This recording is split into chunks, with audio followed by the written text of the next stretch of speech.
Hello, അസ്സലാമു അലൈക്കും, welcome back. ഇന്ന് ഞാൻ കാണിക്കാൻ പോകുന്നത് ഉഴുന്ന് വടയാണ്. അതിനായി ഉഴുന്ന് 2 കപ്പ് എടുത്തിട്ടുണ്ട്. ഇനി ഈ ഉഴുന്നൊന്ന് നല്ലോണം വാഷ് ചെയ്ത് ഒന്ന് സോക്ക് ചെയ്യാൻ വെക്കാം. ഞാനിവിടെ 5-6 മണിക്കൂർ ഇതിനൊന്ന് സോക്ക് ചെയ്തെടുക്കുന്നുണ്ട്. എന്നിട്ട് സോക്കായതിന് ശേഷം ഒരു പ്രാവശ്യം കൂടി കഴുകി ഒരു മിക്സിൻ്റെ ജാറിലിട്ട് ഒന്ന് അരച്ചെടുക്കാം. ഞാനിവിടെ 2 പ്രാവശ്യമായിട്ടാണ് അരച്ചെടുക്കുന്നുള്ളത്. അരച്ചെടുക്കുമ്പോൾ ഒരു കഷ്ണം ഇഞ്ചിയും കൂടി ചേർത്തെടുക്കാം.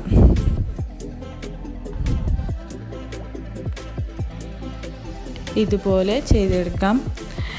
അങ്ങനെ തന്നെ ബാക്കിയുള്ളത് മൊത്തമായിട്ട് ചെയ്തെടുക്കാം.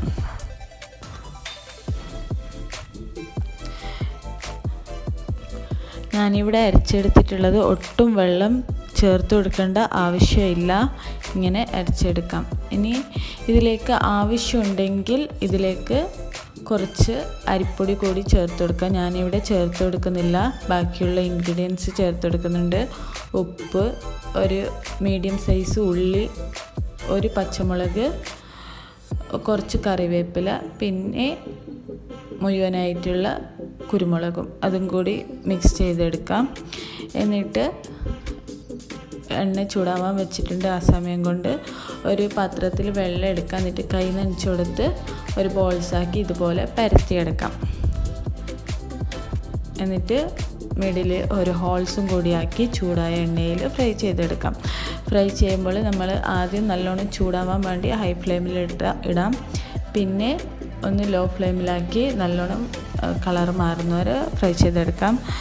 കാരണം ഇത് ഉള്ളു വെന്ത് കിട്ടണമെന്നുണ്ടെങ്കിൽ ചെറു തീയിൽ ഇട്ട് വേവിക്കാൻ പാടുള്ളൂ.